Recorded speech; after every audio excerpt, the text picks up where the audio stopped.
In the fall of 2019, a man named Marcus Webb began sorting through his grandfather's estate in a small coastal town in Northern California. The old fisherman had died at 87, alone in the same house he'd refused to leave for nearly 40 years. Most of what Marcus found was expected: navigation charts, old tackle, logbooks from decades of commercial fishing. But inside a locked trunk that had sat beside his grandfather's bed for as long as anyone could remember, sealed in layers of waterproof canvas and duct tape, was a single 16mm film canister. Wrapped around it was a handwritten note on water-stained paper: "Not for proof, not for me, for protection." Marcus had the film developed at a specialty lab in San Francisco.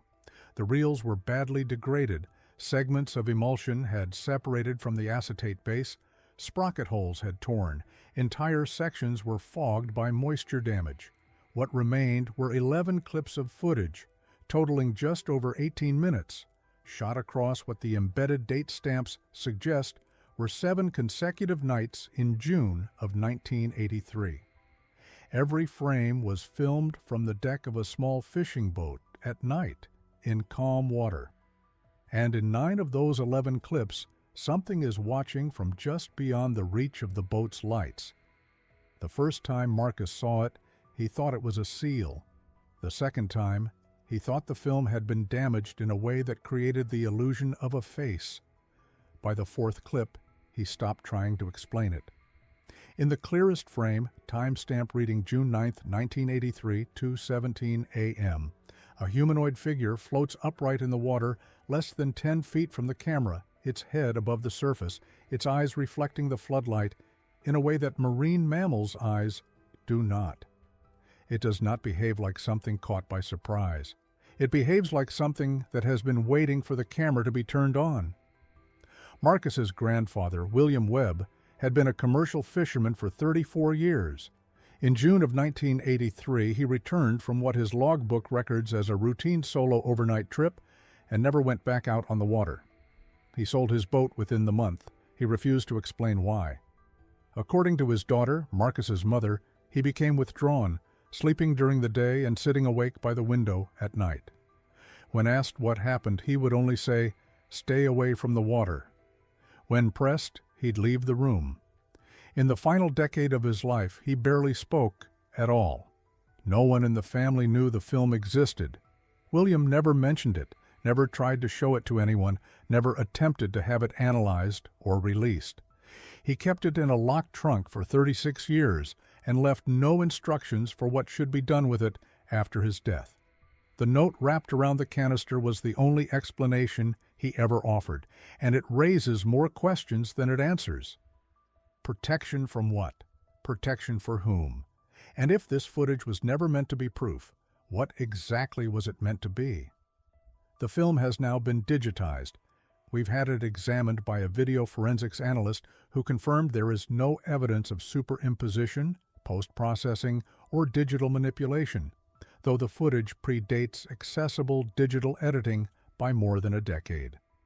A marine biologist reviewed the clips and stated on record that the figure's morphology does not match any known pinniped, cetacean, or large fish species, and that its behavior, remaining stationary in open water oriented toward a light source at the surface for extended periods, is inconsistent with documented marine animal behavior. We've also reviewed William Webb's personal journal, which was found in the same trunk, and which documents his perspective on what he was filming and why he chose to never speak of it.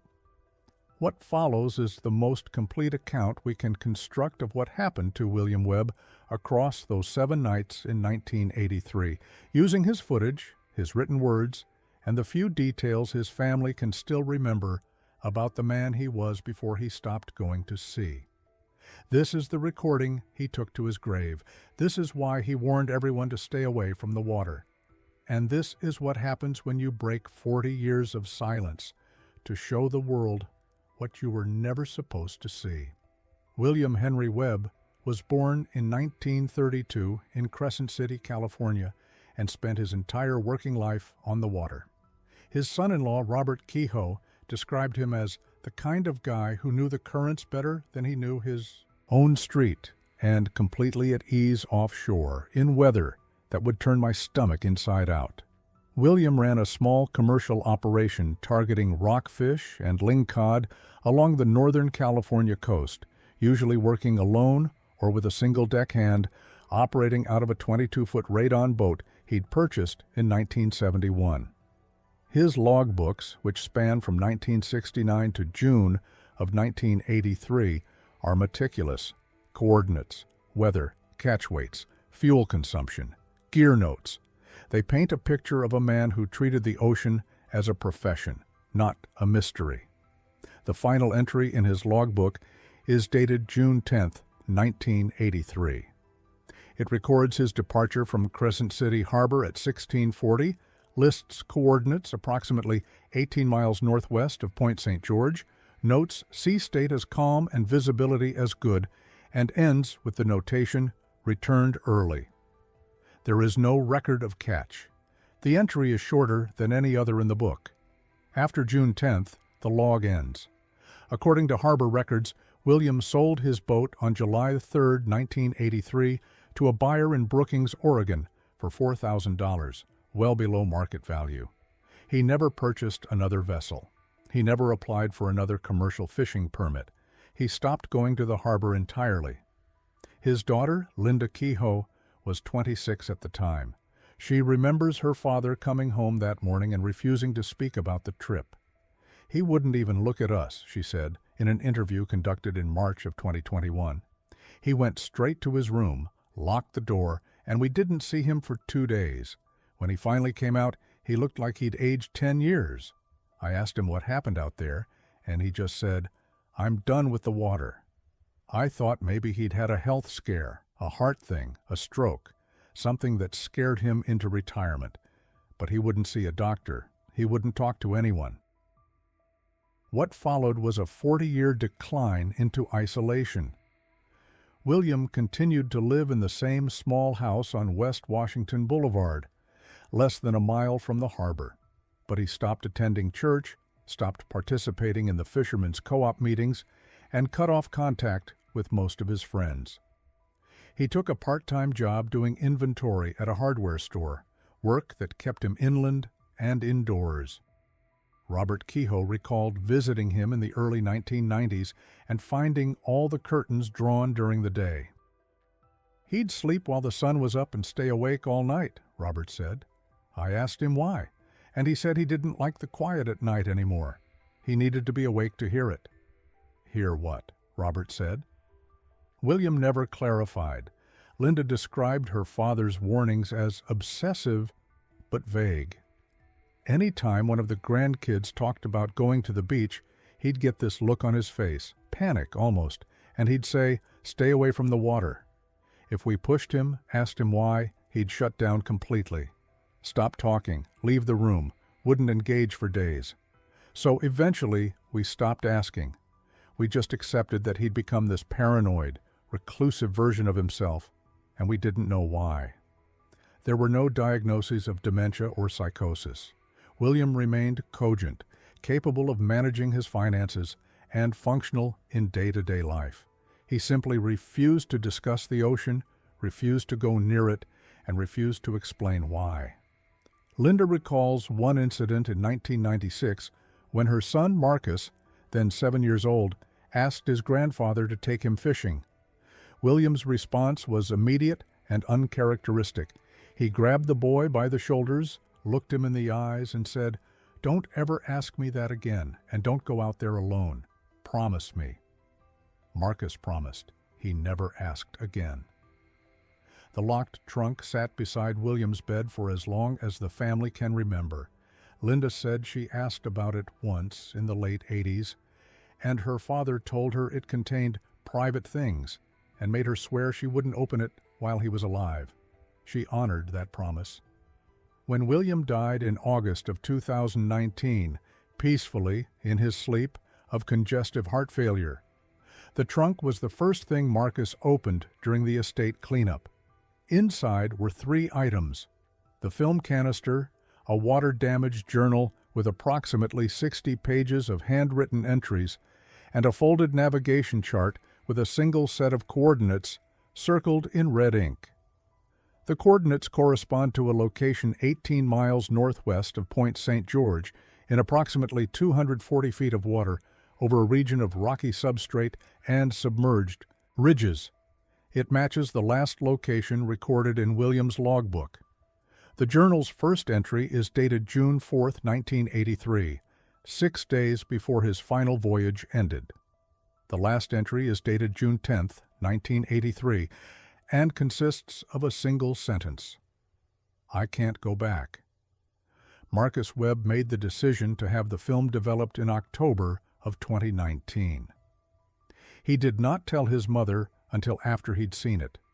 When we asked him why he chose to go forward with releasing the footage publicly, he said, "Because I don't think my grandfather hid it to keep it secret forever.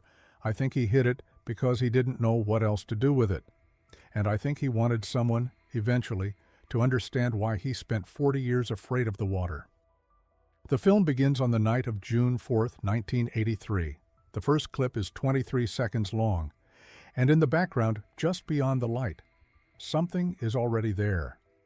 The canister Marcus Webb found was a standard 16mm film reel case, manufactured sometime in the late 1970s, heavily oxidized along the seams. The waterproof wrapping around it, multiple layers of canvas tarp and silver duct tape, had been applied carefully, sealed tight enough that no moisture had reached the canister itself, though the film inside had still degraded from age and the breakdown of the acetate base over 4 decades. When Marcus first brought it to a specialty lab in San Francisco that still processes archival film stock, the technician told him there was a strong chance nothing on the reels would be recoverable. Acetate film from that era is prone to vinegar syndrome, a chemical decay that makes the material brittle, warped, and in advanced cases, completely unreadable. The lab worked slowly. They cleaned the reels by hand, repaired torn sprocket holes with archival tape, and used a wet-gate telecine process to scan the footage digitally, which allows the scanner to fill in scratches and surface damage during capture. Of the approximately 24 minutes of footage that had been shot, only 18 minutes and 16 seconds were recoverable. Several sections had separated entirely from the reel. Others were fogged so badly by moisture exposure or chemical decay that no image came through. What remained were 11 distinct clips, ranging in length from 9 seconds to 4 minutes and 12 seconds, all shot from the same position on the deck of a small boat, all at night, all aimed at the water. Marcus watched the digitized footage for the first time on a laptop in the lab's viewing room. He said the first clip looked like nothing, just black water, the faint edge of the boat's hull in the lower frame, and the glow of a floodlight washing out the center of the image. He nearly dismissed it as a test shot. Then, at the 19-second mark, he saw movement in the upper right corner, something pale just at the boundary of the light. He rewound it, watched it again. The shape moved laterally across the top of the frame and then submerged. It was there for less than 2 seconds. He said his first thought was that it was a bird. His second thought was that birds don't move like that. The second clip is longer, 1 minute and 43 seconds, and the movement is no longer at the edge of the frame. Approximately 30 seconds in, a dark shape rises vertically in the center of the image, just beyond the reach of the floodlight. It remains there motionless for 8 seconds. The top of the shape is rounded, smooth, and breaks the surface of the water in a way that creates almost no disturbance. No splash, no wake, just a slow, controlled emergence. Then it descends in the same manner and disappears. The footage continues for another minute, showing nothing but empty water. The shape does not return. Marcus said he watched that clip 4 times in a row. He kept trying to convince himself it was a seal, but seals don't surface that slowly. They don't hold that still. And when he enlarged the image and adjusted the brightness, he could make out texture on the shape, not the uniform smoothness of a wet mammal, but something with variation, contours, structure. The third and fourth clips are heavily degraded. Only fragments are visible, flashes of light on water, motion too brief and undefined to analyze. The fifth clip is 19 seconds long and shows nothing.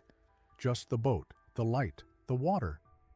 Marcus almost skipped past it, but in the final 3 seconds, there's a sound, faint, beneath the hum of the boat's generator and the creak of the hull. It's rhythmic, repetitive, and it doesn't match any ambient noise in the other clips. The lab's audio technician isolated it and described it as possibly biological, possibly percussive, but couldn't identify a source. When we had a marine acoustics researcher listen to it, she said it didn't correspond to any known marine mammal vocalization, but acknowledged the quality was too degraded to rule anything out definitively. The sixth clip is where the footage shifts from strange to undeniable.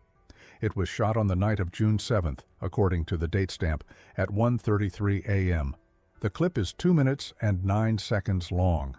For the first 40 seconds, the frame is static, just the boat and the water. Then, at the 40-second mark, something enters from the left side of the frame, moving slowly into the light. It's pale, it's upright, and it's facing the camera.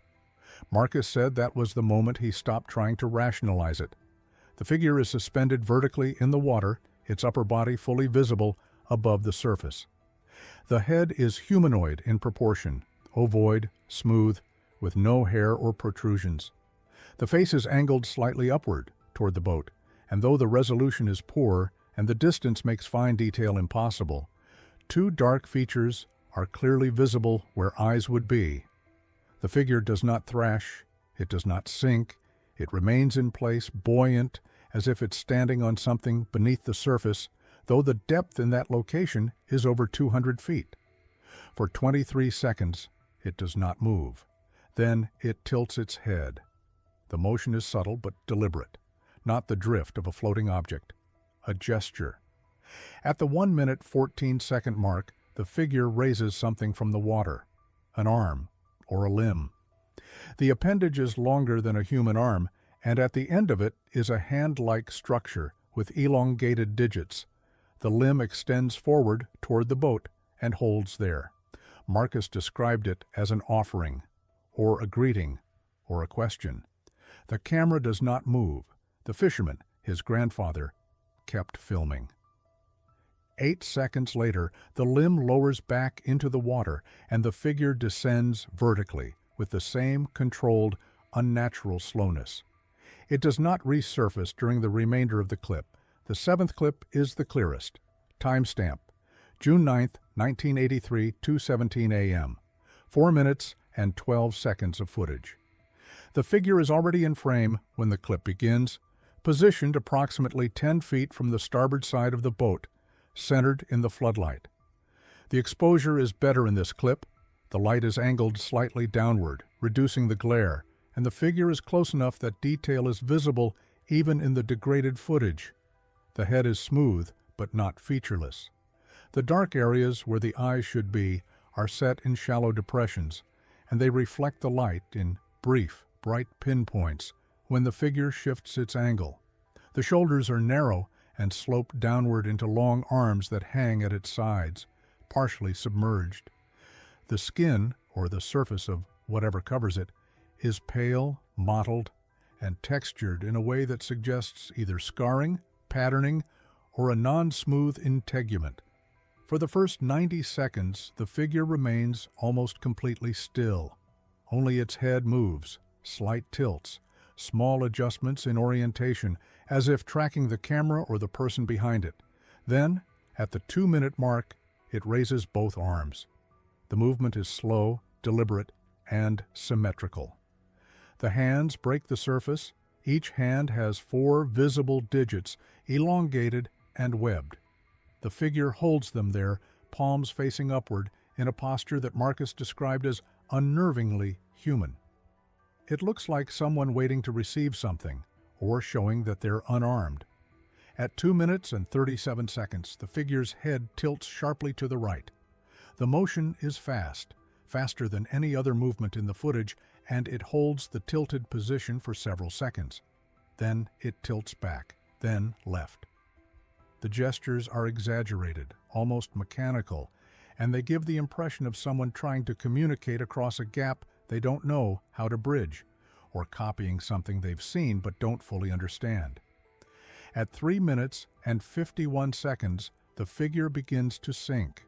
Not suddenly, not as if submerging.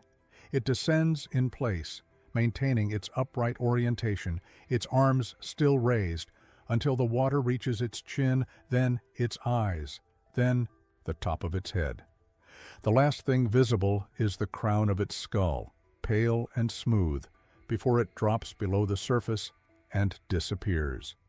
The remaining 21 seconds of the clip show only empty water.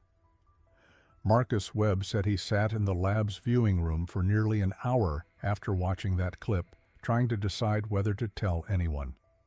He called his mother that night. He told her he'd found something in the trunk. She asked what it was. He said, "I think I know why Grandpa stopped fishing." The film canister contained 11 clips, but only 7 show the figure with enough clarity to analyze its behavior and physical characteristics. Of those 7, 3 are detailed enough to allow frame-by-frame examination of movement patterns, morphology, and spatial relationship to the boat. We contracted a video forensics analyst, Dr. Sarah Vojak, who specializes in authenticating archival footage for historical documentation, to review the digitized files for evidence of tampering, optical effects, or post-production manipulation. Her report, completed in November 2019, concluded that the footage shows no signs of double exposure, matte work, or superimposition. The film grain is consistent across all clips. The light fall-off matches the characteristics of a single practical light source, and the motion of the water in the background correlates naturally with the movement of objects in the foreground. In her assessment, what the camera recorded was present in physical space at the time of filming. We also consulted Dr. Amanda Hertz, a marine biologist with over 20 years of field experience studying pinniped behavior and deep-sea vertebrate morphology. She reviewed the same clips with particular attention to the figure's buoyancy, movement mechanics, and surface behavior. Her written statement noted that the figure's ability to remain stationary and upright in open water without visible treading or sculling motions is inconsistent with any known marine mammal. Seals and sea lions must actively swim to maintain position and orientation. This figure does neither. She also noted that the length of time the figure remains at the surface, in one case over 4 minutes, exceeds typical surfacing intervals for air-breathing marine animals in a resting state, and that its lack of visible respiration or exhalation further distinguishes it from any documented species.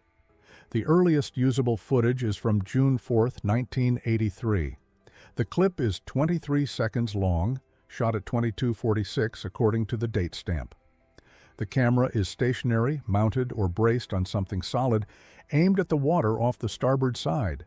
A floodlight, likely handheld or clamped to the boat's gunwale, illuminates a circle of water roughly 15 feet in diameter. The edges of the frame are dark. The surface of the water is calm, with only minor ripples indicating light wind or residual movement from the boat. For the first 19 seconds, nothing happens. Then, in the upper right corner of the frame, something pale moves laterally from right to left, just at the edge of the light. It's in frame for fewer than 2 seconds before it drops below the surface. The shape is indistinct, rounded at the top, tapering downward, but the motion is smooth and controlled. Not erratic, not passive. William Webb's journal entry for that night is brief. It reads, "Saw something surface at 10:40 p.m. Too far to see clearly, thought it was debris at first, came back up closer to the boat 20 minutes later, turned on the flood. It stayed for a few seconds, then went under. I don't know what it was." The next clip with visible activity is from June 5th, time stamped 23:19. This one is 1 minute and 43 seconds long. The setup is identical, same angle, same light, same section of water. For the first 30 seconds, the frame is empty. At the 32-second mark, a shape rises in the center of the image. It breaks the surface vertically, emerging headfirst, with almost no disturbance to the water around it. The top of the shape is rounded and smooth. It rises until roughly 12 to 14 inches of its upper portion is visible above the waterline, then stops. It does not bob, it does not drift. It remains in place for 8 seconds, oriented toward the boat. Then it sinks in the same manner it rose, straight down, with no lateral movement, leaving only a slight dimple in the surface that flattens within seconds. Dr. Hertz pointed out that this type of controlled vertical movement requires either active propulsion from below or buoyancy regulation, both of which suggest biological intent rather than passive floating. The shape does not behave like a buoyant object caught in current. It behaves like something that decided to surface, remained at a specific depth, and then chose to descend. The journal entry for June 5th is longer. It came back, same area, maybe 30 feet from the boat. I kept the light on it this time. It didn't move away, just stayed there, right in the middle of the beam. I could see the top of its head, smooth, round, no ears, no hair.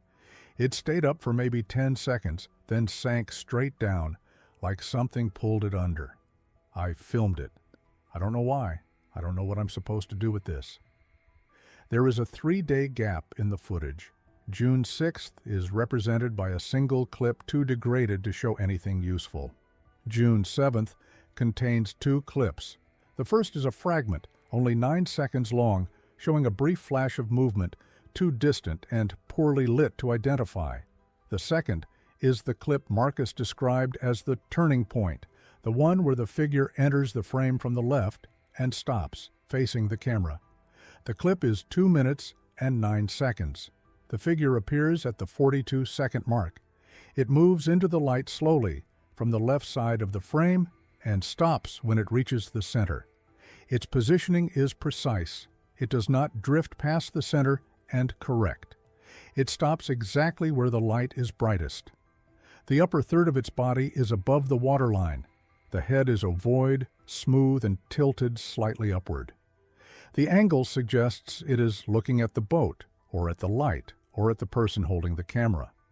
2 dark recesses are visible in the upper portion of the head, positioned where human eyes would be. The distance and resolution make it impossible to determine if these are actual eyes or simply concave features, but their placement and symmetry are consistent with sensory organs. The figure remains motionless for 23 seconds. Then its head tilts to the right. The movement is slow but clear, not a drift, not a reaction to current. A deliberate change in angle. It holds the tilt for approximately 4 seconds, then returns to center. The motion gives the impression of observation, of assessment. At 1 minute and 14 seconds, the figure raises its right arm. The limb emerges from the water in a smooth arc, fully extending forward toward the boat. The arm is longer than a human arm relative to the torso. The hand, or the terminal structure of the limb, has 4 visible digits, elongated and connected by webbing or membrane. The hand is open, palm facing upward. It holds that position for 8 seconds. Then it lowers back into the water and the figure sinks vertically out of frame. Dr. Wojak noted that the raising of the limb occurs in a single fluid motion with no corrective adjustments, which suggests voluntary motor control and spatial awareness. Dr. Hertz noted that no known seal, sea lion, or otter species exhibits this type of forelimb extension above water while maintaining a vertical orientation.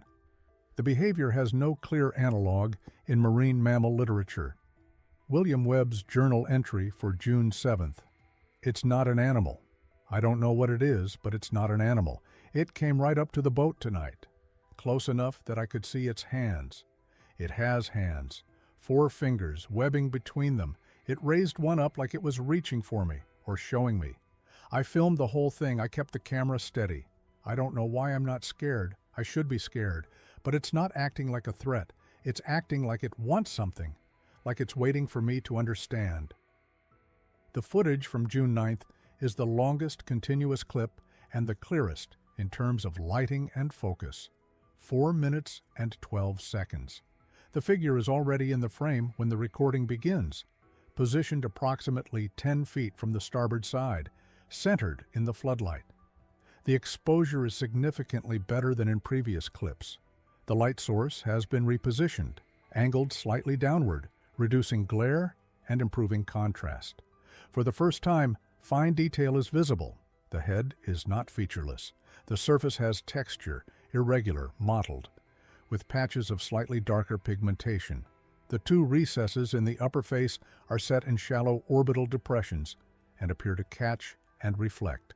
Light in brief pinpoint flashes when the head shifts angle, consistent with the presence of a reflective layer behind a lens structure. The shoulders are narrow, sloping, and lead into arms that hang symmetrically at the figure's sides. The skin, or exterior surface, is pale with a faint greenish-gray undertone and has a texture that Dr. Hertz described as inconsistent with mammalian epidermis, more similar to amphibian or cartilaginous fish integument, though not a direct match for either. For the first 90 seconds of the clip, the figure is nearly stationary. Only the head moves, small tilts, slight turns, always returning to center. The movements are not random. They follow a pattern. Tilt right, center, tilt left, center, tilt back, center. The repetition suggests intention, practice, or mimicry. At 2 minutes, both arms rise simultaneously. The motion is slow, symmetrical, and controlled. The hands break the surface and extend forward, palms up, fingers spread. The webbing between the digits is clearly visible, translucent in the light. The figure holds this posture for 19 seconds. It does not waver. It does not sink. The arms remain extended in a position that reads unmistakably as an offering or a question. At 2 minutes and 37 seconds, the head tilts sharply to the right. The speed of the movement is faster than anything previously recorded. It holds the exaggerated angle for 5 seconds. Then it snaps back to center. Then it tilts left with the same speed and holds again. The gestures are overstated, almost performative, as if the figure is testing whether the movement itself conveys meaning, as if it's trying to communicate in a language it doesn't speak. At 3 minutes and 51 seconds, the figure begins to descend. It does not lean forward or tip backward. It sinks in place, arms still raised, head still oriented toward the boat. The water rises over its torso, its shoulders, its chin. The eyes, or the dark recesses that may be eyes, remain visible until the waterline reaches them, then the top of the head, then nothing. William Webb's final journal entry is dated June 10th, the day he returned to harbor and never went back out. It contains only one line. I can't go back. William Webb's journal was found in the same trunk as the film canister, wrapped in a plastic garbage bag that had been sealed with packing tape. The journal itself is a standard composition notebook with a black and white marbled cover, the kind sold in any drugstore. Approximately 60 pages contain handwritten entries in blue ballpoint ink. The handwriting is consistent throughout, small, tightly spaced with minimal corrections or crossouts. The entries are dated but not timed, and they do not follow a regular schedule. Some days have multiple entries, others have none. The first entry is dated June 4th, 1983. The last is dated June 10th, 1983. After that, the remaining pages are blank. Marcus Webb provided us with scanned copies of the full journal in March of 2021. We've corroborated the dates and content with the recovered footage, his grandfather's fishing log, and harbor departure records from Crescent City in June of 1983. Everything aligns. The journal documents the same 7-day period captured on film, but it provides the internal perspective the footage cannot. what William was thinking, how his perception of the encounters changed, and why he made the choice to stop recording and never speak of what he'd seen. The entry for June 4, 1983, is brief and factual. Anchored northwest of St. George around 8 p.m., calm night, no wind. Saw something surface at 10:40 p.m., too far to see clearly, thought it was debris at first. Came back up closer to the boat 20 minutes later, turned on the flood. It stayed for a few seconds, then went under. I don't know what it was. The tone is observational. There is no panic, no hypothesis, no attempt to rationalize, just a description of an event. The entry ends there, no follow-up, no plan to investigate further. It reads like a man logging something unusual in the same way he'd log an unexpected swell or a pelican sitting on the bow. The entry for June 5th is longer and begins to show a shift. It came back, same area, maybe 30 feet from the boat. I kept the light on it this time. It didn't move away, just stayed there, right in the middle of the beam. I could see the top of its head, smooth, round, no ears, no hair. It stayed. Up for maybe 10 seconds, then sank straight down like something pulled it under. I filmed it. I don't know why. I don't know what I'm supposed to do with this. The uncertainty is new. The first entry documented something William didn't understand. The second entry documents something William is beginning to realize he cannot explain. The phrase, "I don't know what I'm supposed to do with this," suggests he's already considering the implications. That this is not something he can report, not something he can describe to anyone else in a way that would be believed. The decision to film it was instinctive, but the question of what comes after filming has already started to form. There is no entry for June 6th. The journal skips directly to June 7th, which contains 2 separate entries. The first was written earlier in the day, before he went back out. I thought about staying in tonight. I don't know what I'm trying to prove by going back, but I keep thinking, if it's real, if I saw what I think I saw, then I need to see it again. I need to know it wasn't the light playing tricks. I need to know I'm not losing my mind. The second entry, written after he returned, is the longest in the journal. It's not an animal. I don't know what it is, but it's not an animal. It came right up to the boat tonight, close enough that I could see its hands. It has hands, 4 fingers, webbing between them. It raised one up like it was reaching for me, or showing me. I filmed the whole thing. I kept the camera steady. I don't know why I'm not scared. I should be scared. But it's not acting like a threat. It's acting like it wants something, like it's waiting for me to understand. This is the first time William uses the word hands, not flippers, not appendages, hands. The language has shifted from observation to recognition. He's no longer describing something strange. He's describing something that has crossed a threshold in his mind, from unknown creature to something closer to a person. The line, "It's acting like it wants something," is the first acknowledgement of intent, of purpose, of a mind behind the behavior. The entry for June 8th is short and conflicted. I didn't go out tonight, told myself I needed to think, but I couldn't stop thinking about it. What if it came back and I wasn't there? What if it's waiting? That's insane. It's not waiting. It doesn't know me. It doesn't think, except I know that's not true. I saw the way it moved, the way it held still. That's not instinct. That's decision. He talks himself in circles. He tries to deny what he's already concluded. But the final sentence is a surrender. He's already decided it's capable of thought. He's already begun to see it as aware. The question of whether to go back out is no longer about curiosity. It's about responsibility. He's afraid that if he doesn't return, he'll be abandoning something that's trying to reach him. The entry for June 9th is the most detailed and the most unsettling. Went back out. It was already there when I turned the light on, right in front of the boat, 10 feet away, maybe closer. I've never seen it this clearly. I could see its face. I could see its eyes.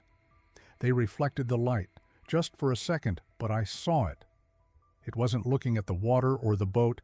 It was looking at me. I'm sure of that. It raised both hands this time, held them out like it was asking for something, or showing me it wasn't dangerous. I don't know. I kept filming, I didn't move. We just stayed like that. It didn't try to come closer, I didn't back away.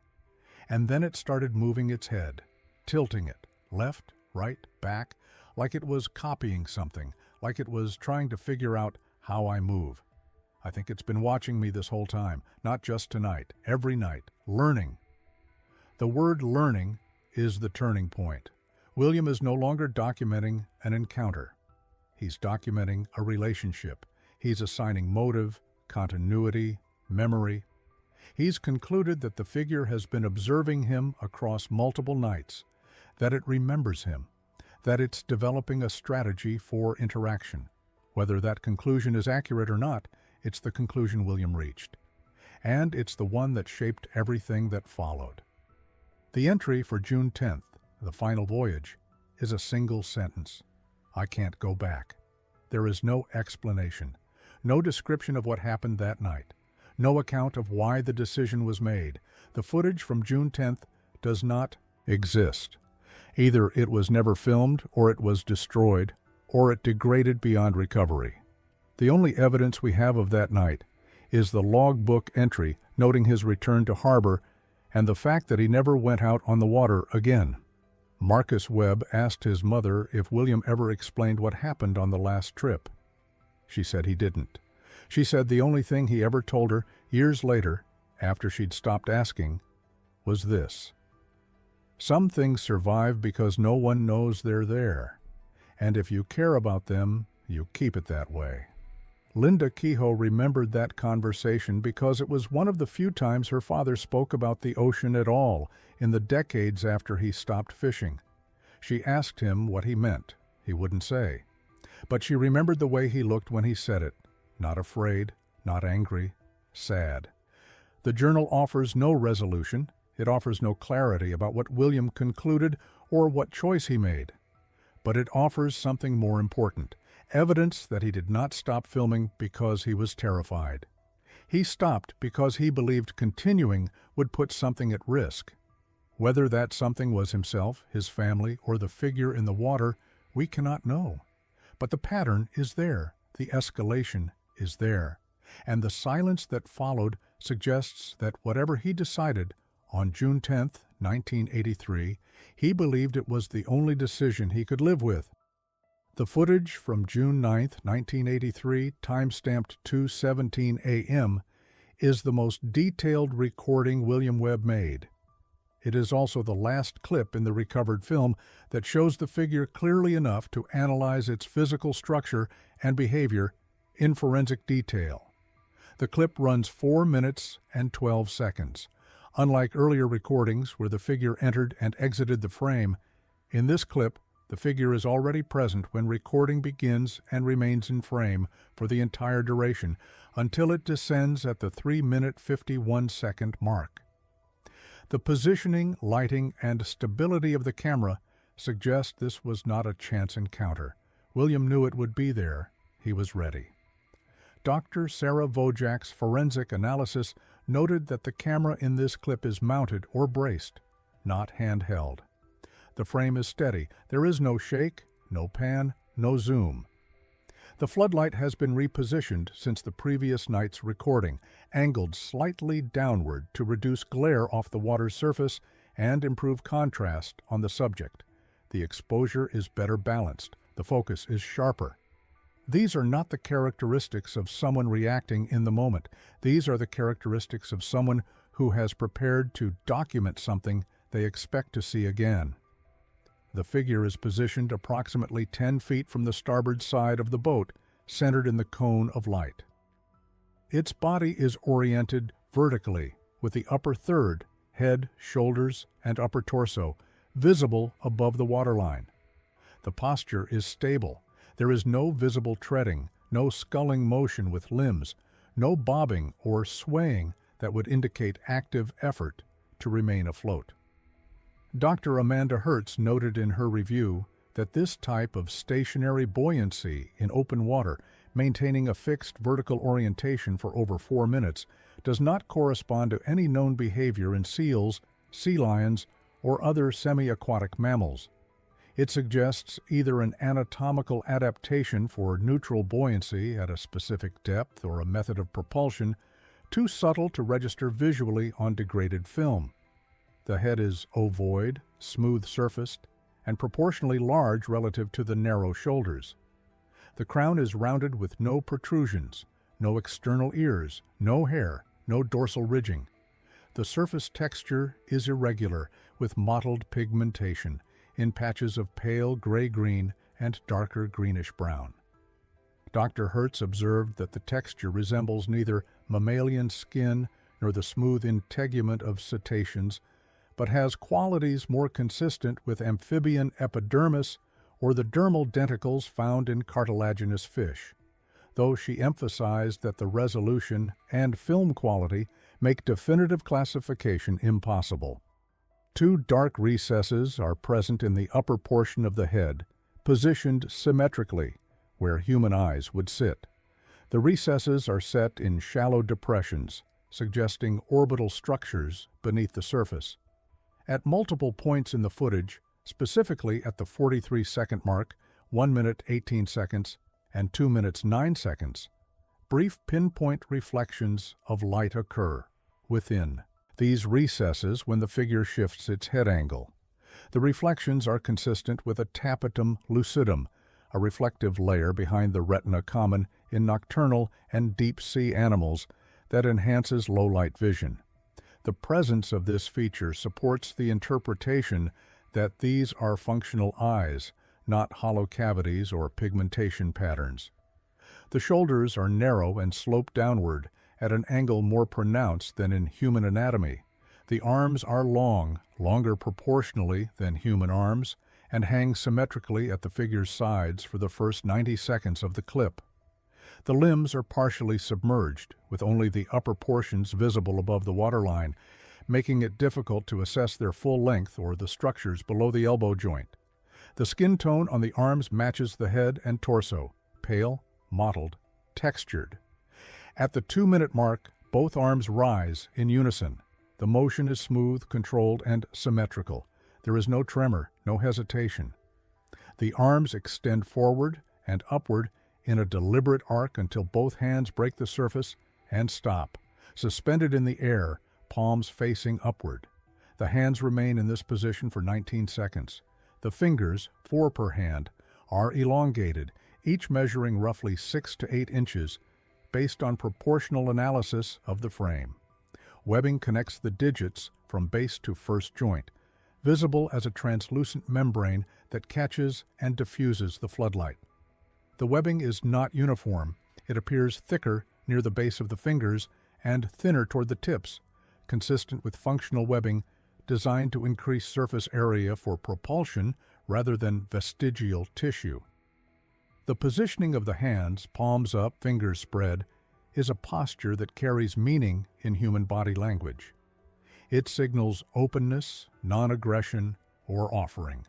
Whether the figure understands that meaning or is mimicking a gesture it has observed without comprehension is impossible to determine from the footage alone. But the deliberateness of the motion, the sustained hold, and the symmetrical positioning suggest this is not a random movement. It is a display. At 2 minutes and 37 seconds, the figure's head tilts sharply to the right. The speed of this movement is significantly faster than any prior motion in the footage. The head moves approximately 45 degrees off-center and holds the tilted position for 5 seconds. Then it returns to center in the same rapid motion. Then it tilts to the left at the same speed and holds again. Then back to center. The sequence repeats twice more before the figure's head settles into a forward-facing position. The exaggerated nature of the tilts, far beyond the range of motion required for simply looking at something from a different angle, gives the movements a performative quality. Dr. Wojak described them as almost theatrical, noting that the timing and repetition suggest intentional communication rather than passive observation. One interpretation is that the figure is imitating something it has seen William do, nodding, turning his head, some gesture made during a previous encounter. Another interpretation is that it is testing whether movement itself can convey meaning across the gap between species. A third interpretation raised by Dr. Hertz is that the exaggerated motions are a known strategy in animal communication called intention signaling, where a behavior is performed in a heightened, obvious way to demonstrate non-hostility and predictability. Regardless of intent, the behavior demonstrates motor control, spatial awareness, and an understanding that the boat, and the person on it, is a recipient of the gesture. At 3 minutes and 6 seconds, the figure lowers its arms back into the water. The descent is slow, controlled, symmetrical. The hands submerge first, then the forearms, then the elbows, until the arms return to a resting position at the figure's sides. The head remains oriented toward the boat. For the next 45 seconds, the figure is motionless. Only the slight rise and fall of the water's surface around its torso indicates the passage of time. At 3 minutes and 51 seconds, the figure begins to sink. The descent is vertical. There is no forward lean, no backward tilt, no rotation of the torso. The body maintains its upright orientation as the waterline rises over the chest, the shoulders, the base of the neck. The head remains level, still facing the boat, until the water reaches the chin, then the mouth, then the base of the nose. The eyes, or the dark recesses interpreted as eyes, remain visible until the water reaches them. For a brief moment, the reflection of the floodlight flashes in both recesses simultaneously, 2 pinpoints of white light in the dark. Then the waterline rises over the brow, and only the smooth crown of the head is visible. It remains there for 2 seconds. Then it drops below the surface, leaving a slight depression in the water that flattens and disappears within 3 seconds. The camera continues recording for 21 additional seconds. The frame shows only the empty circle of light on the water. There is no further movement, no resurfacing, no indication that anything was ever there. Dr. Vojak's analysis confirmed that the sinking motion is consistent with controlled submersion, not passive sinking of a buoyant object. The rate of descent is steady and does not accelerate, which would occur if the figure were simply releasing air and dropping.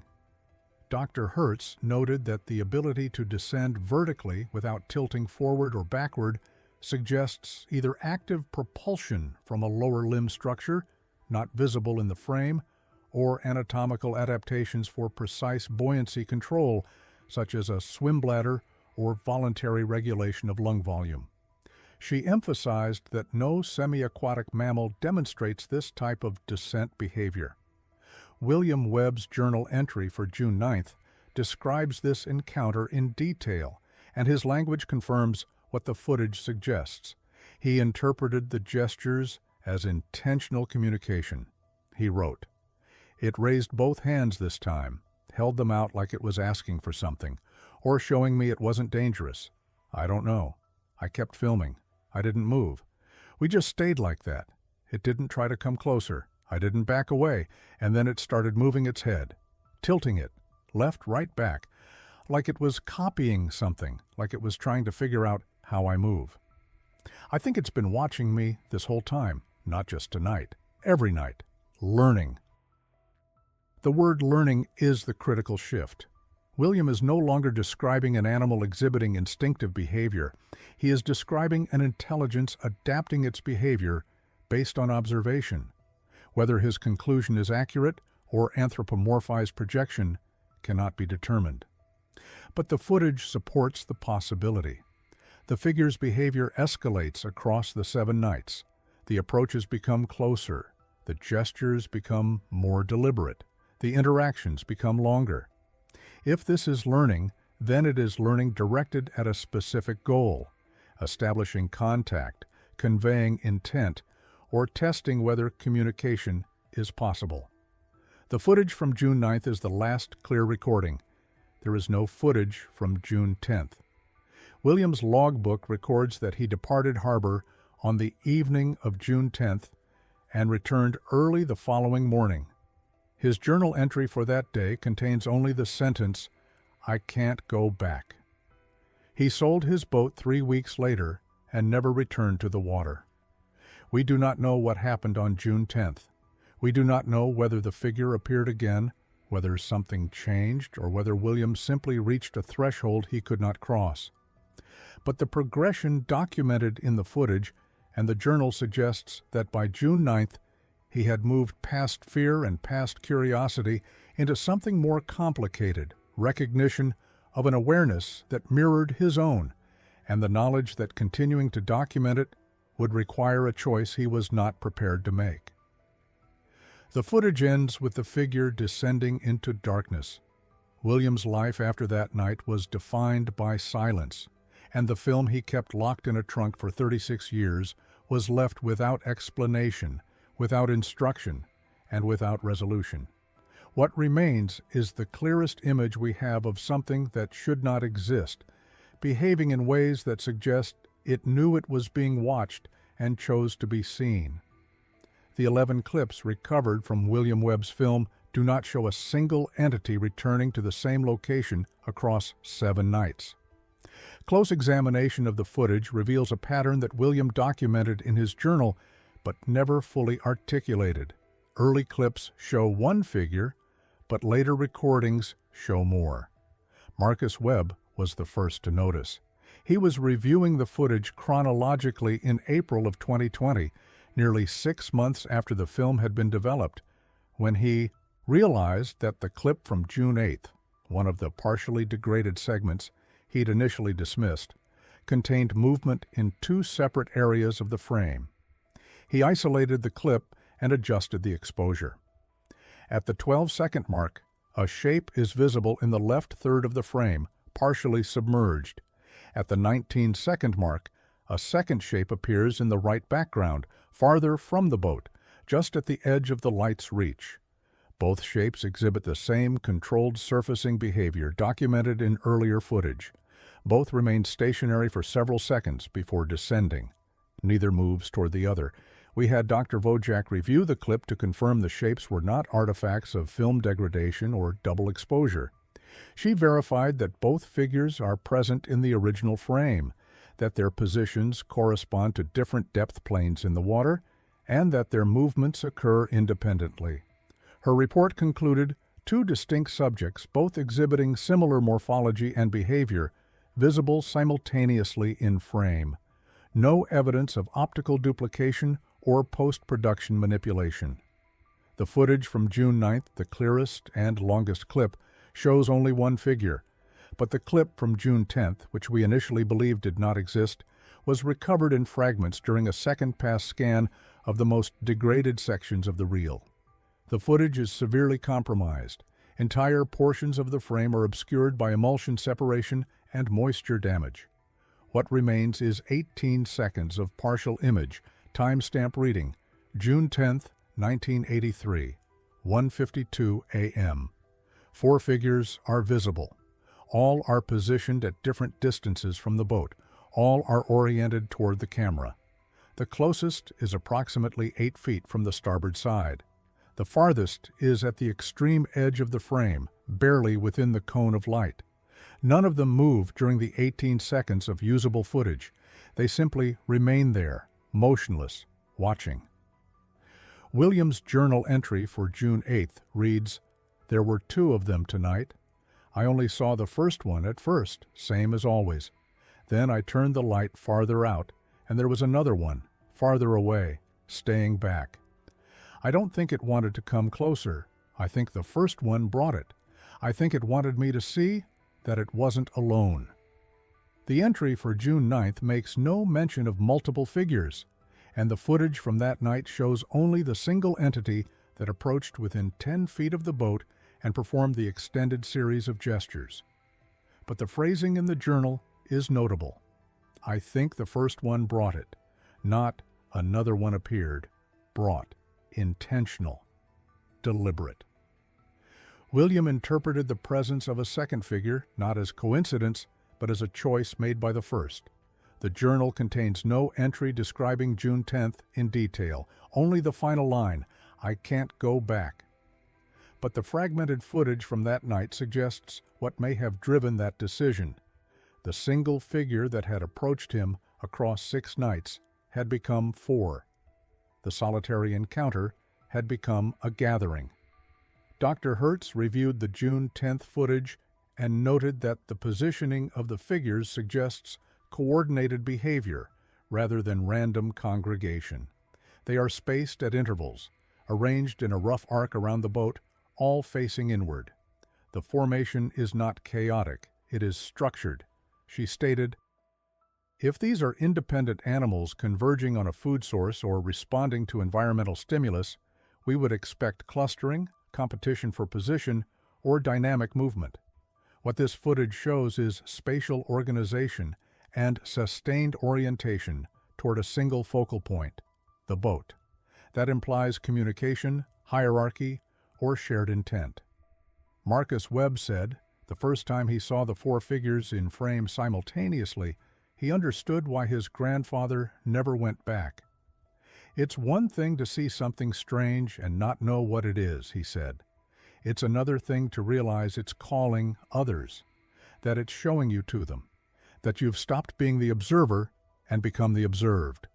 The progression across the footage is clear. June 4th, a single figure, distant, surfacing briefly. June 5th, the same figure, closer, remaining longer. June 7th, direct approach, gestures, extended contact. June 8th, 2 figures. June 9th, return to 1, but with increased intimacy, closer range, longer duration, more complex communication attempts. June 10th, 4 figures, all watching, none approaching.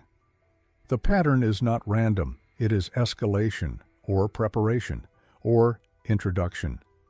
William Webb made a choice on June 10th. He returned to harbor, sold his boat, and never spoke of what he had filmed. The footage he kept suggests he understood that what had begun as a single encounter had become something larger, and that continuing to return would mean becoming part of something he could not control and did not fully understand. Whether the gathering of additional figures represented trust, threat, or simply curiosity, he decided the only safe response was withdrawal. The film he locked away documented the escalation he could not explain.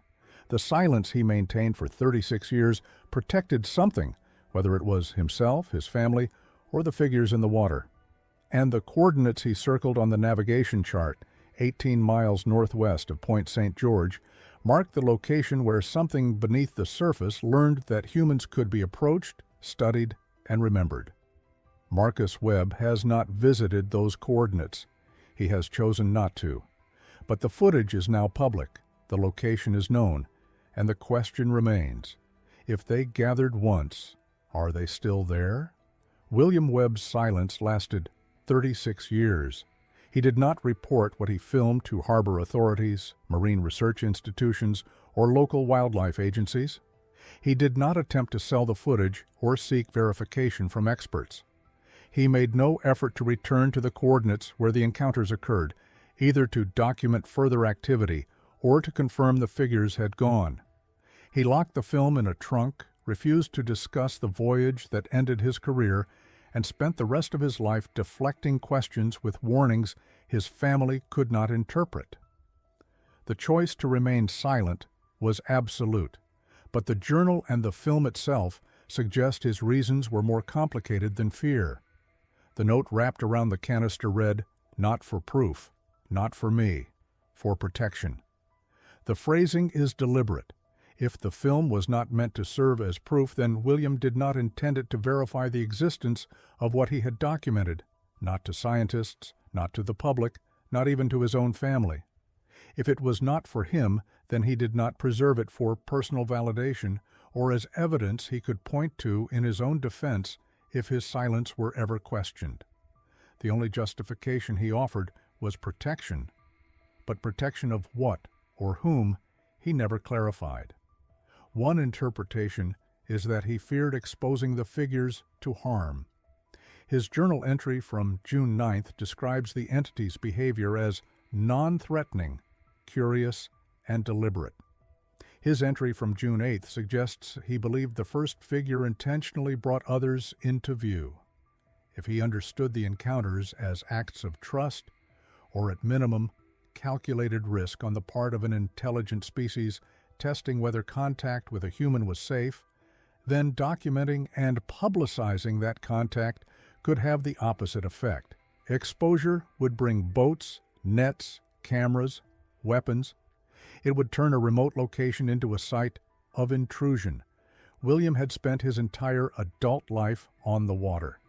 He understood what happened when something rare and valuable was discovered.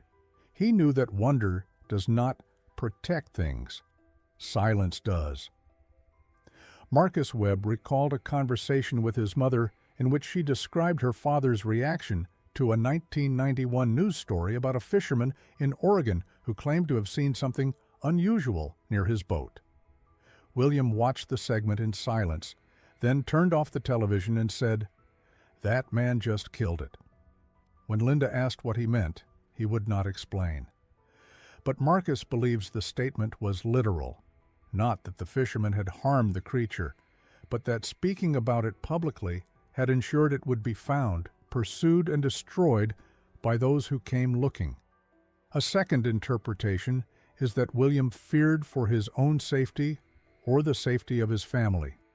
The gathering of multiple figures on June 10th could have been perceived not as an invitation, but as an escalation William did not want to risk continuing. The journal contains no explicit statement of fear, but the abruptness of his departure and the finality of his decision suggest a boundary was crossed. If he believed the encounters were becoming something he could no longer control, withdrawal and silence would have been the only containment strategy available. Releasing the footage or discussing the events could have drawn attention not only to the location, but to him, making him a subject of scrutiny, investigation, or disbelief that would compromise his ability to protect his family from association with something he no longer understood. A third interpretation is that William made a promise. His journal entry from June 9th describes the figure raising its hands toward him in a gesture he interpreted as communication. His description of the head movements, like it was trying to figure out how I move, suggests he believed he was being studied with intent. If contact continued beyond June 10th in a way not captured on film, if some form of exchange occurred that William chose not to document, then his silence could have been the terms of an agreement made between him and something that understood agreements could be made. The phrase "for protection" takes on different meaning in this context. Not protection from human intervention, not protection from the figures, protection of a contract. Marcus Webb has stated he does not believe his grandfather was coerced or threatened, but he acknowledges that the film raises questions its creator chose not to answer, and that the absence of explanation may itself be the answer.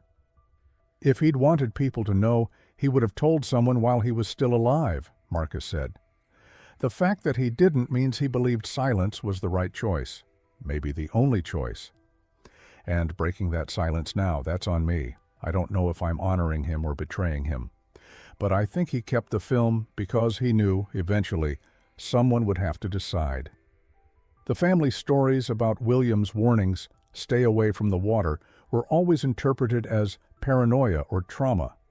But in light of the footage, they read differently.